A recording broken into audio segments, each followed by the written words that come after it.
Hello everybody, welcome back for another video. Hope you're all doing well and that you're all having an incredible day. To start things off, the price of Bitcoin increased from 7,700 to 9,500 US dollars overnight, increasing by 23% according to CoinMarketCap in less than 24 hours. The three main factors that catalyzed Bitcoin's recent rally are record high spot exchange volume, a breakout above historical resistance levels, and a noticeable rise in institutional demand, which we're going to get into as well because it is a little insane in crypto. The term spot exchange refers to a platform that facilitates fiat to crypto trades. On Binance and Coinbase, for instance, users can trade Bitcoin with US dollars or stablecoins like Tether without leverage. Volumes coming from spot exchanges are not inflated by leverage or borrowed capital. Spot volumes typically demonstrate authentic retail demand, and they often increase during an accumulation phase, which is what we've been talking about over the last couple of months. Now, while prices have been trending sideways, it appeared that we were in an accumulation phase where people were simply accumulating because that's what an accumulation phase is. Unlike past rallies, the recent upsurge of Bitcoin was primarily led by spot volumes. Binance and Coinbase saw record high daily volumes, as shared by Binance CEO Changpeng Zhao. He said, wow, $12 billion. You can see it right here. That's an obscene amount of money to have flowing through anything over the course of 24 hours. 12 billion is... There are major companies who you hear about who are worth less than $12 billion. Nonetheless, imagine having that go through your company in one day, or even less than 24 hours. It hasn't even been a complete 24 hours since all of this began. The demand for Bitcoin on Coinbase reached a point where the exchange could no longer handle user activity for a temporary period. I think Coinbase shut down, not shut down, air quotes, for around 30 minutes. It was kind of just... it was gone, which is a bit crazy because this wasn't even a bull run. This was like a huge momentum going up a huge flight of steps. Part of the issue is that in 2017, once again, for those of you who were not here, Coinbase, Kraken, Poloniex, BitMEX? Who knows the fourth one? We had an issue where not only was... Bitcoin transactions were taking a long time to kind of go through the network. People didn't know how to put the amount of fees. The fees were going really high, $28 to send a Bitcoin. People were trying to buy into the market. As more people were trying to buy into the market, once again, keeping in mind, it was nowhere near the numbers that we're seeing right now. Exchanges started like shutting off. They weren't working. A lot of people I knew who were day trading. You couldn't day trade on Kraken. You couldn't even access Coinbase. Remember the dark days when you actually wanted to put money into the market and you couldn't? This is why I get so excited sometimes when we hear about that there are like 850 crypto exchanges around the world where you can put your money into and different fiats and stuff like that. So should one of them fall or go offline for 30 minutes, you can just simply go to another website and put your money onto it there, because Coinbase having a surge in interest during the last 24 hours and them not being able to really handle it, air quotes per se, it's kind of bad. You are... one of the most well-known crypto exchanges. You got to be able to handle it, because what if during the next week Bitcoin ends up going to $15,000? That's going to cause me and a lot of other people to also FOMO into the market. You need to be able to handle that demand, as it were. All the while, the open interest on Bitcoin futures on BitMEX stayed below $500 million. The open interest of Bitcoin on BitMEX, which refers to the total amount of short and long contracts on the open market, remained above $1 billion in February. The relatively low volume on Bitcoin futures and the dominance of spot platform indicates the upsurge from 7,700 to 9,500 was organic. I think people are, in my opinion, just kind of tired of dealing with Bitcoin futures. This is just how I'm seeing it, especially when a lot of times when you're dealing in Bitcoin futures and you're just actively trading fiat back and forth as to what you think the potential future price of Bitcoin will be based on how much US dollars or euros or whatever that you're sloshing back and forth. People want the actual Bitcoin. It's in my mind nonsensical to even bet on what you think the potential price of Bitcoin would be in fiat, as fiat can be printed infinitely and Bitcoin cannot? Why would you just not purchase or even just trade the Bitcoin back and forth in an effort to try and day trade to get more Bitcoin? Whatever. That's why they had 500 million in open interest on Bitcoin futures as opposed to the actual $12 billion just on Binance of people buying up Bitcoin. Therefore, the move was organic. It wasn't just simply, and of course, even more so when you think about it, the prices have been depressed and so low for so long. It was logical that at some point there was going to be a pop. It was just a matter of this should have happened a couple of months ago.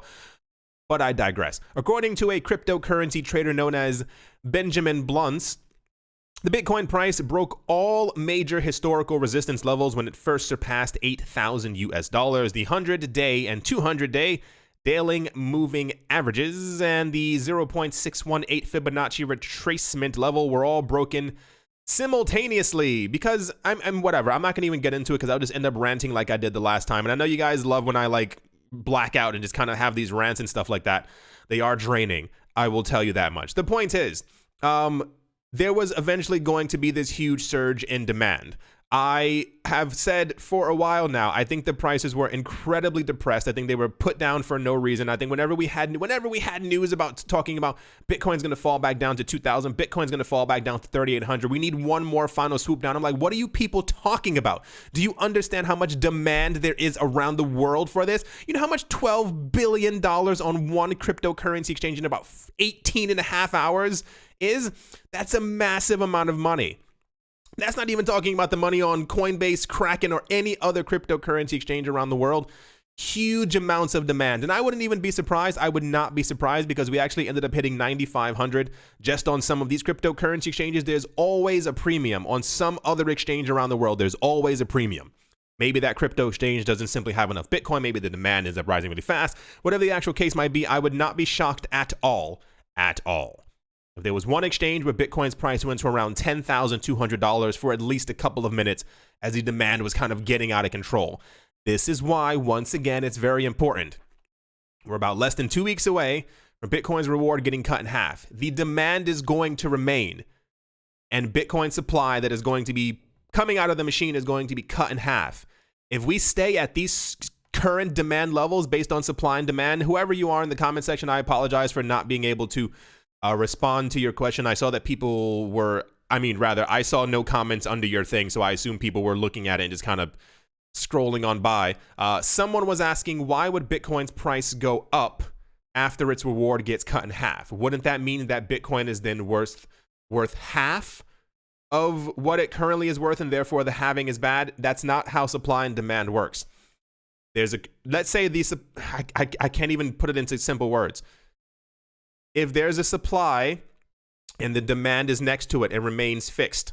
Constant, and the supply gets cut in half and by 50%, and the demand still remains, people are still actively trying to eat whatever they're trying to eat that has now been cut in half.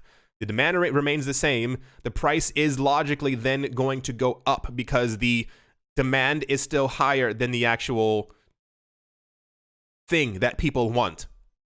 In its simplest of simple terms. So no, it is actually incredibly amazing that the reward is going to get cut in half, and the demand still remains the same. And even more so, this is the demand from 7,700 to 9,500. I think we've slunk back down a little bit, but yeah, I'll show you the charts in a little bit. There's been constant like ups and little downs, and kind of over and over and over. So we've slunk back down from 9,500, but it still looks incredibly bullish how the charts are. The point is, this is the demand from 77 to 95. Imagine over the next 2 weeks if we end up hitting 11,400 or 12,800, and it continues going higher and higher, and then the reward gets cut in half. People are going to lose their absolute minds. So the point is, at the moment, the market looks incredible. Those are some of the factors as to why the price exploded over the nighttime. Obviously, this is the main headline news of the day. There's not much else there's some other stuff that people kind of care about, but of course, the main news is what the heck is going on? It says Bitcoin is back with full power. How much Bitcoin is enough, which is another conversation that's been going around. A lot of people have been asking the last week or two in general, how much Bitcoin should they have? That is something that you need to have an inner talk with yourself as to how much Bitcoin you think you need. I think I made a video on it a while ago. I don't remember. I'm pretty sure I made a video on this topic. It's different for everyone. Everyone has their goal as to how much Bitcoin is enough for them. This says Bitcoin's price analysis. Bitcoin to US dollar explosively takes down 9,000. How nigh or near is 10,000 US dollars? Bitcoin refuses to calm down. That's weird, okay? Following daily 20% gains, how close is 10,000 US dollars? This is the number everyone is looking for. I'm fairly confident it can be done. I would not be shocked in the most realistic way if the price went back down or started moving downwards and we started getting indications about 2 or 3 days later that it was done actively by whales. The interest is there. The fundamentals are great. The amount of adoption around the world is picking up at lightning speed. Some of the other stuff we were talking about, what other countries were we talking about a couple of days ago? They're also seeing a huge uptick the last couple of days in the amount of people within those countries who are trying to actively buy as much Bitcoin as possible as their countries undergo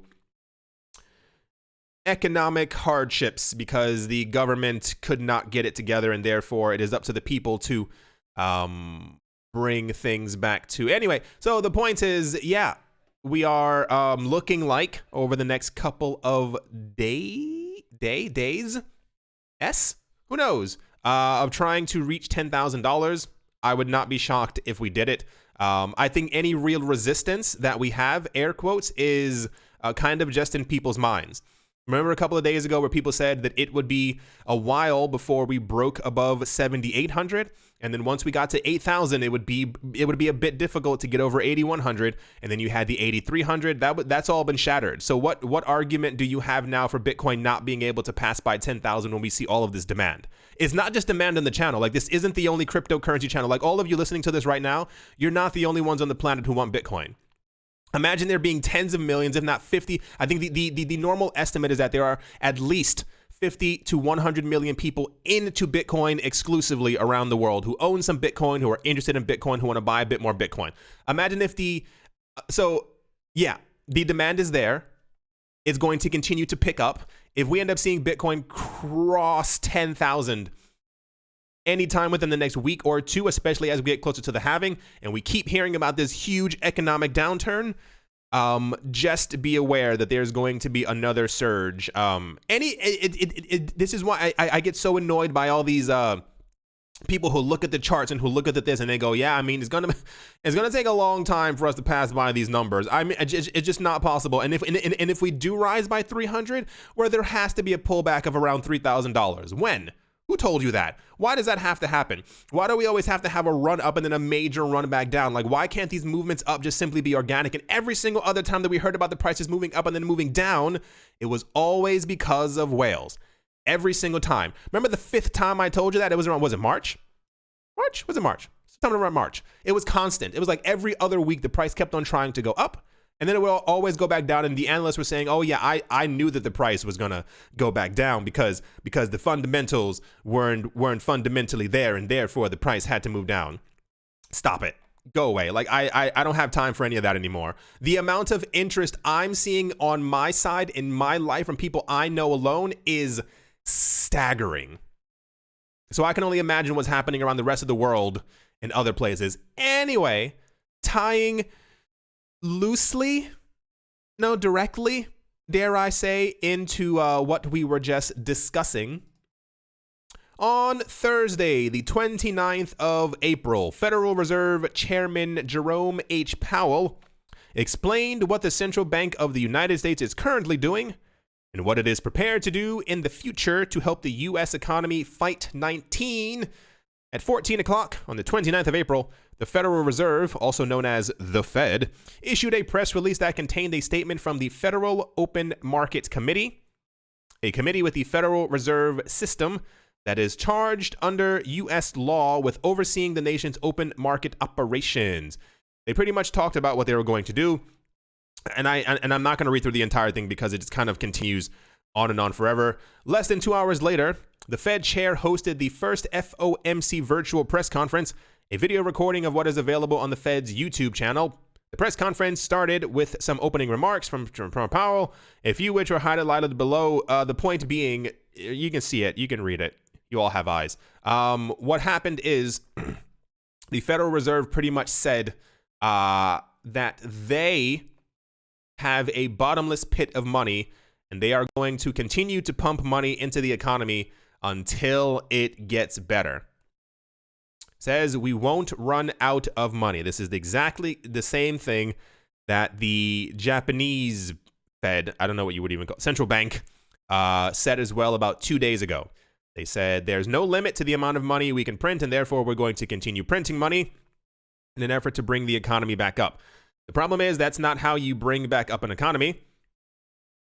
That's how you increase inflation, and you also inflate prices, because if there's no, listen, in its simplest way, if there's no real demand for something at that moment, prices are going to fall. If there's no real demand for Bitcoin, Bitcoin's price is going to fall. If there's no demand for stocks, bonds, mutual funds, equities, securities, and all these other things, logically the prices are going to fall. But you manipulate the prices by printing more money and pushing said money into these things to create a falsified demand. It doesn't make any sense. And that's, I have other things to say, but this is a friendly channel. So anyway, yeah, a lot of people are speculating that a portion of the movements yesterday, of the movement upward in the market, had to do with the fact that we knew that the Fed was going to release a statement. They were going to talk. They were going to have a discussion about exactly everything that was going on. A lot of people were expecting or thinking that they could have potentially dropped the interest rate lower than where it currently is. I believe it is either between 0% and 0.25%. A lot of people thought they would lower it to negative rates, but they said, I think, no, there's no real need for it right now. Sure. I give them about 2 or 3 months. They're going to start having discussions about this. I mean, even more so. It took them, I think they had, what was it? There were, I think, 3 or 4 rate drops over the course of a 3-month period before. And that was before we really got into the mud. So just look forward to the potential of a negative rate drop over the next couple of months. Anyway, yeah, that is the, that's news. It says Bitcoin reclaims 9,200 as Fed's unexpected stimulus package ignites demand. Yeah, I mean, oh yeah, there's also still a lot more talk as well about more stimuli packages and them being pushed into the economy and this money being to go into so and so, and I mean, it's just a mess. It's just one gigantic like puddle of mud, and there's whatever. Okay, let me stop talking before I say something that yeah. So at the moment, the crypto market's up. It's doing pretty well, and let's continue on.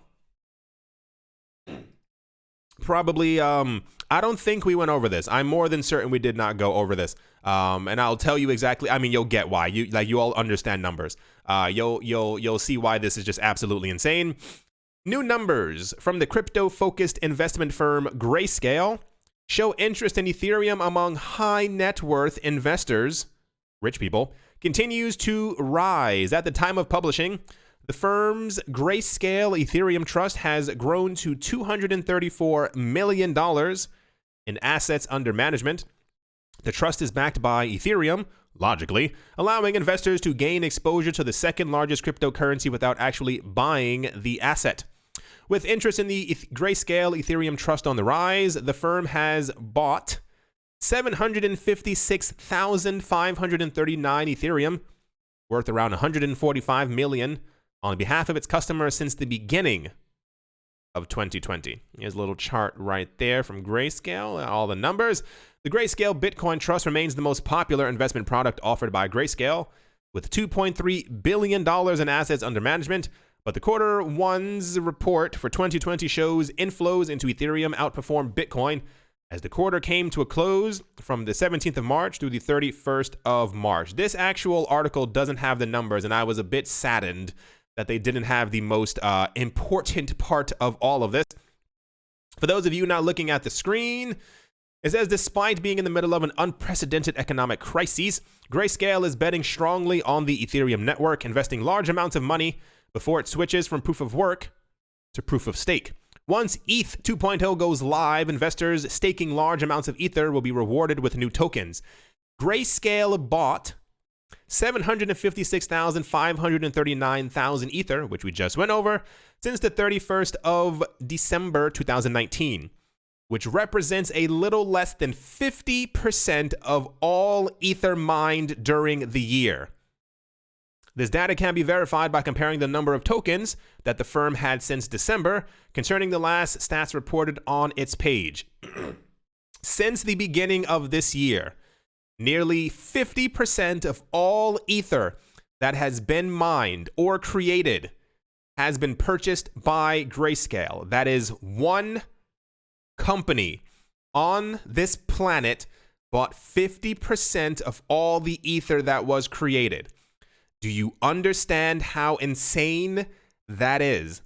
Can you imagine if there was one company who bought 50% of all the Bitcoin that was mined since the beginning of this year? Institutions are betting very heavily on Ethereum. It is quite insane to see this happening. I mentioned over the last couple of years, not even years, it's been a year and some change. I said, pay attention to where all the money is going. Do you understand the significance? Now imagine all the Ethereum that has been mined thus far. Imagine one company buying 50% of it. Now, let's say, hypothetically, because it's probably true, imagine 15 other companies also attempting to try and do the exact same thing. Imagine if these other companies even just managed to buy 3% each. Now, imagine there are other normal people who were also trying to accumulate Ethereum at the exact same time. I have a couple of friends who were and are buying Ether in an attempt to try and get as close to 32 Ether as they possibly can. Do you get it? Do you see how, this is... It's not only the fact that Ethereum is going to have more transactions per second, is I have learned to follow the money. And this is the news that is... that's available for us. This is always something very important to keep in mind. Grayscale is open and relatively transparent with how much they buy, how much they own, how much they accumulate. There are tons of other companies who are not, and who are not going to be. There are probably tons of wealth management funds and all these other people who are actively buying huge amounts of Ethereum as well. Imagine I think the current number is 25 million. I think that's the number. I think there are 25 million millionaires on the planet. Now imagine even if you just take into account, out of those 26 million, let's say you have 5,000 families around the world who are actively looking for new investments as the economy has a downturn. 10,000 of 26 million. And they go, I even give you 5,000 families. And they decide to go, actually, 32, 2, 1, 2, 1, 2, 1, 3,300. I think it's, what is it?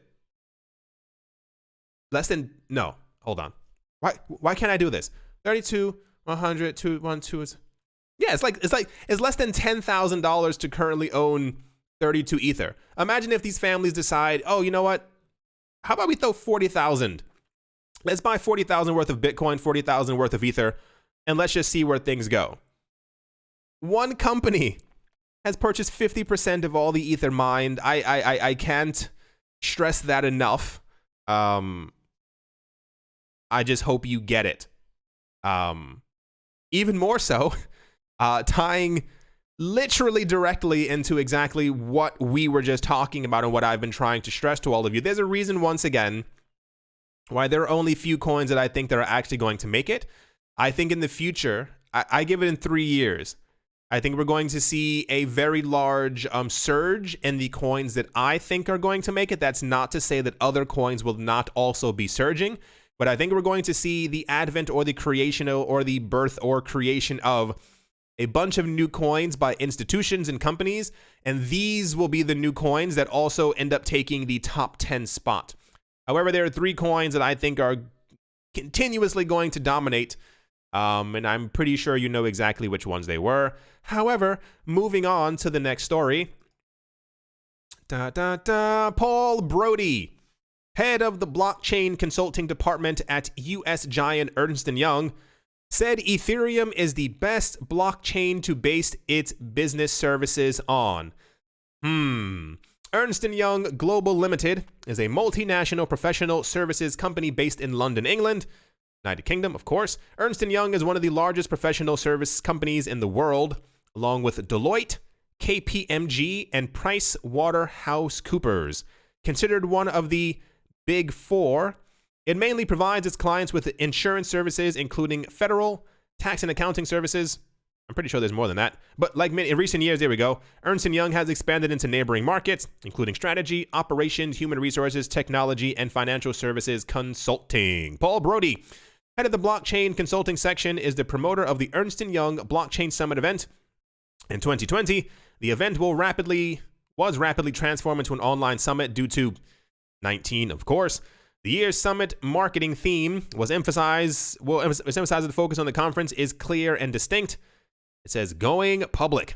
In the introductory speech, Paul Brody speaks out in favor of public networks by discouraging the use of private blockchains, saying, public blockchains are ready to create great value for businesses and companies. Zero knowledge proof combined with baseline will be the technologies and protocol that allow organizations to activate sufficient privacy models and make the most of the Ethereum mainnet as a reference chain. Here is an article from Forbes. It says, big accounting firm wants to empower enterprises with Ethereum. I implore you to please pay attention where all of this is going. There's such a huge amount of interest in Ethereum from not only governments. You understand how big Ernst & Young is? If not, Google it.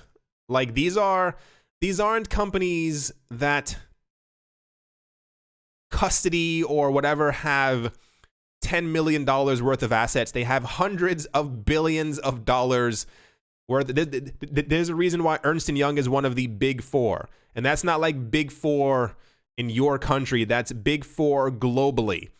They have openly announced that they are going to be using Ethereum, and they are going to be telling other enterprises to also use Ethereum. One can then only speculate logically. Remember I said before, if you are a bank or institution and you start betting on petrol, or you start betting on grains, or you start betting on soy, or you start betting on gold, you probably have a big stake in that already yourself. One can only assume that Ernst & Young probably has more than one Ether. I'm going to assume they probably have more than 10,000 or 50,000 or 100,000 Ether. Once again, if Grayscale managed to purchase 50% of all, like, this is why I keep saying I'm certain the amount of crypto that we think is actually circulating around is not actually circulating around. This stuff is being bought up in mass, and I think a lot of people just aren't really paying attention to it, especially, I don't want to say everyday normal people, but you get what I'm saying. I think the big money clearly sees exactly where all of this is going. And this is even more so, just to kind of put this into context, this is just Ernst & Young. This has nothing to do with the 500 other companies who are part of the Enterprise Ethereum Alliance, who are actively going to be using or building on top of Ethereum, who have probably also in their coffers at least 1,000 Ether. At least.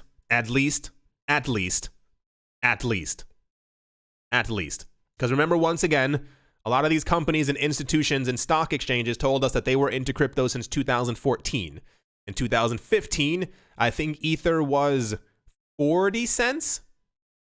Imagine if it was even $1. I'm pretty sure there were at least a couple of companies who were like, hey, I have 1,000, give me 1,000 of those. Very interesting times ahead. I think Ethereum is going to do incredibly well. That is once again not to say that Tron, Cardano, Eos, Tezos, and all these other things will not do well. When we start getting news that Cardano and Tron are being accumulated in mass by Grayscale or other companies, or have their own enterprise alliance, then they will probably appear in the news a lot more. But just understand where all of the money is going. When major institutions, when major banks are scrambling over themselves to get into Bitcoin, are telling other people that they, like, the significance of the NASDAQ and the New York Stock Exchange telling people that Bitcoin is going to be a worldwide currency in a couple of years, the hundreds of companies who are actively not only buying up Ether, like, once again, this is Grayscale is one company. I don't have to keep beating the topic, but you hopefully understand. There's a lot of money floating around, and a lot of it is flowing directly into Bitcoin and Ether. So just make sure to, I say all these things so that you can actively make hopefully good life choices to see where all of this is going. Because the last thing I want is in 5 years to read my comment section and people are upset or angry because they don't have any Ether or Bitcoin. Please understand that it's not just small money in this market anymore. These are billion-dollar companies who are actively going for the jugular. They smell blood, and they're going to accumulate as much as they want. Once again, one company, 50% of all the Ether mined this year. Let's move on. Next up, the Tokyo-based crypto exchange FX Coin is gearing up to launch a remittance pilot based on XRP. Japan's financial services agency gave the company permission to offer trading services in December of last year, and FX Coin says it's accepting new accounts as of the 23rd of April. Along with Bitcoin, the exchange says it plans to add additional cryptocurrencies to its trading platform in the coming months. It's also looking to create new products designed to bring more utility to the world of cryptocurrencies. One of the first test pilots is a domestic and international remittance product that uses XRP to power transactions. FX Coin senior strategist Yasuo Matsuda told Cointelegraph Japan that it's the first in a set of crypto-based initiatives in the world of finance. They said we will proceed with the demonstration experiment of domestic remittance and overseas remittance through XRP. And finally, global cash management, corporate finance, and trade. We would like to expand the range of applications to fields such as finance. The company has not revealed whether it plans to utilize Ripple's XRP-based cross-border product on-demand liquidity. The point being is that they're going to be using XRP, but they may not simply be using the actual computer framework from the company Ripple called ODL, which also utilizes XRP. I think this is a confusing part for a lot of people. I saw people talking about this yesterday, saying that while FX Coin is going to be using XRP, they're not using ODL. That's not the point. They're still going to be using XRP. They may just simply not be using, it's like someone using Bitcoin but not using the Lightning Network. They're still utilizing Bitcoin without having to go through the other product that was created by a company to utilize the actual coin. This may be part of the reason why XRP's price has been going up, or went up first before all the other coins. A lot of people, I don't know how to clear this up for people.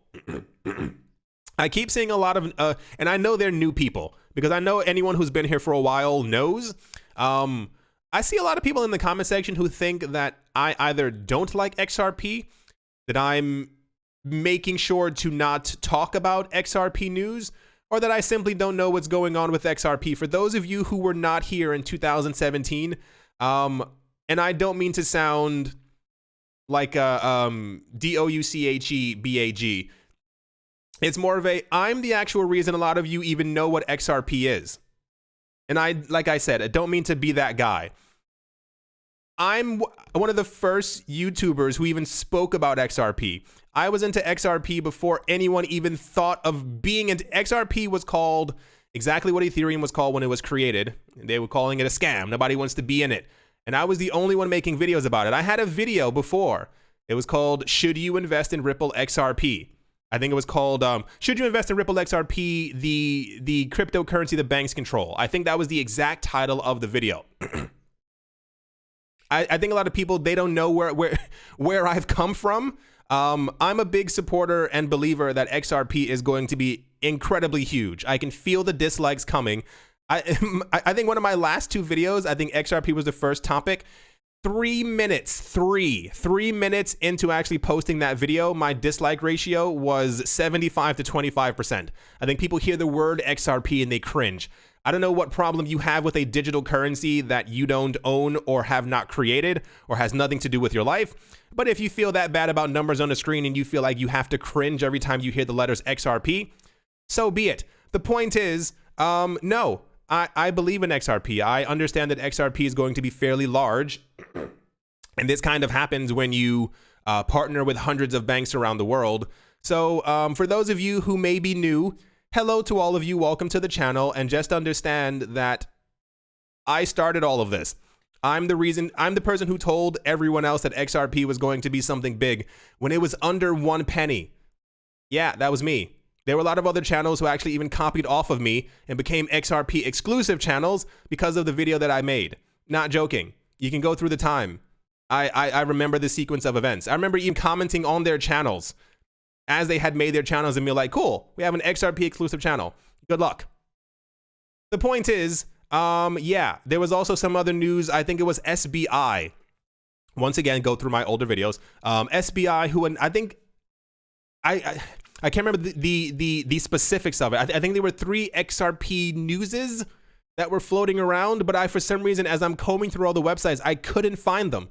People kept on telling me in the comment section that this was happening and so happened. Like, man, I can't believe you didn't hear about what happened. And I was like, okay, let me go look for it. And then I couldn't find the actual news. What am I supposed to do? I can't make up the news myself.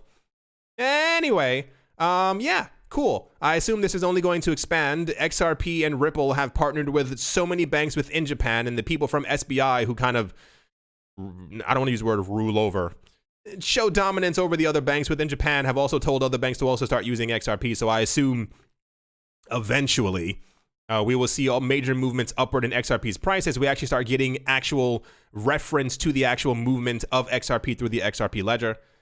Anyway, yeah, that's the XRP news for today. And let's move on. And to kind of finish things off, the newly announced Eos Bitcoin Bridge will bring about many positive changes. Tether Chief Technical Officer Paolo Ordoino, why is this guy in the news every single day? Jeez Louise, says that the newly unveiled Eos Bitcoin Bridge will make transactions faster, efficient, and low cost. Blockchains with less traffic can now be accessed by users. Paolo Ordoino has built token wrapper P tokens with his team to further create an Eos Bitcoin Bridge, facilitating interoperability across various blockchain networks. Besides Tether, Paolo is serving as the Chief Technical Officer for Bitfinex. Oh, maybe that's why whenever we have Bitfinex news, I think he also pops up. The purpose-built interoperability bridge will be will be officially launched in the next few days. Firstly, its Eos mainnet will provide support for P Bitcoin. Technically, users can make fund deposits on one network. Then the associated P tokens are issued to the issuer or user on the other network. That is an equivalent amount of the associated wrapped tokens. Initially, EOS Litecoin and EOS Ethereum bridges will start operations. Cool. We had news like this a couple of days ago as well for some other blockchain. It wasn't the Tezos Bitcoin one. There was another coin. There's always news like this. Once again, to do it quickly, a lot of people thought years ago that we would have something called atomic swaps by now, which would pretty much allow you to swap between any cryptocurrency that you wanted to back and forth at ease, at will, however quickly, how fast you wanted to do it. A lot of those things have not yet come to fruition, and therefore people are creating a lot of these wrapped tokens or these interoperability chains between chains. Yeah, that makes sense. Where pretty much you can kind of swap the tokens between the coins back and forth. It's cool. It's amazing. It's awesome. These are going to continue popping up. The idea is eventually in the future, the idea has been that eventually we will have no real need for cryptocurrency exchanges. If we want a token, we can simply swap into it through our phones, through our so-and-so, through our computers by ourselves without having to rely on a third party, even if that third party happens to be a decentralized exchange. Cool. Wonderful. That's great. Glad to hear it. And I'm glad to see where all this technology ends up going over the next 5 years, because once again, we were, I don't want to use the word promised. We were toldeth that we would have this technology now. However, you see how the world is. Anyway, let's move on. And to finish things, ooh, the price dropped. To finish things off, wait, hold on, wait. Okay, there we go. My phone is acting up. As always, a very special thank you to my Patreon supporters: Professor Wally from Gunbot University, Utopia569, Yasha Harari, Moonman High, XRP, The Pothead, Joshua Vineyard, Martin Stoyer, Chongololo, Tsongololo, A Bibliophobia, The Animal Reader, John Sarson, Nostromo, Barebones Mining, Todd Mullis, Adam Graysick, Mohair Maroney, Master Ventures in Thailand, Brady Nield, Jared Schneider, Wise Night Owl, 242 to the world, Crypto Joe, Bankroll Network, Adobo, Crypto Artist, Coldy 3D, Nicholas Renerth, One Piece, One Love, Damien, Set, Suna, Nick Kanaya, Richie Rich III, Vlad the Impaler, Crypto Beer, Shipmate, Paxis, Nick Mangialavori, Anthony Charles, Jim Gardner, Jeremy Fox, Minting Coins, Miller Hitch Test Every Day, and Kyle Skips Leg Day, yes, to Crypto, Bodie McBoatface, Anytime Fitness, Monk's Corner Staff, Arfmedic17, Bake Me a Cake, Tigara Macho Nisa, On Crypto with Lionel, Crayola Michelle, URL, and hold on, I have to sneeze. Thank you all very, very much for your support. Thank you to everyone who is a supporter of the channel, who clicked the little join button below the video. And thank you to everyone who has supported the channel in a multitude of ways. I appreciate all of you. At the moment, where is it? Scrolling up, scrolling up. Bitcoin is currently at 8,900. It is up by 12.4% over the last 24 hours. There's a little dip right here. This is where we hit 9,500. It could be a cool off. It could be a run off. It could be a down off. It could be a sell off. It could be a whale off. It could be a number of things. However, at the time of me making this video, prices are going down. What was interesting earlier is that all of these Satoshi prices were in red for all of the coins, which means that people were moving their altcoins into bitcoins. Yeah, the market's still in green. A lot of these are going to be red in a couple of seconds. That's a very quick drop. When I started the video, we were definitely, I think we were at 9,200 when I started the video. We'll see how the rest of the day takes us, where everything is going. There were a couple of articles talking about a correlation between the stock markets and the cryptocurrency markets, and if they were going to break the correlation, and how, I mean, the amount of news that we get in one day, I think it's actually impossible to say exactly what one thing caused any price movements to kind of go up. Because you could have news that brings up Bitcoin's price by 3 to 4%, but if we break any numbers, resistance, air quotes, other people are going to start to move in. I had about 7 text messages from friends and family members who were telling me that they were going to buy Bitcoin. That also causes the wave to go a lot higher. And also, it could also be, this is the ETA. Apparently we have, I keep seeing different clocks as well. I saw a clock that said exactly 12 days. This one says 11 days and 15 hours and 38 minutes. Kind of exact. Away from the Bitcoin halving. But either way, it's still less than 12 days. So this is probably also a very huge factor. I do hope that you all enjoyed. I do hope that you all are having a great day, a great morning, a great afternoon, a great evening, wherever you are, wherever you might be. I really do hope that it's absolutely fantastic. Thank you all once again for watching and or listening, and I will most certainly be talking to you all soon. See you.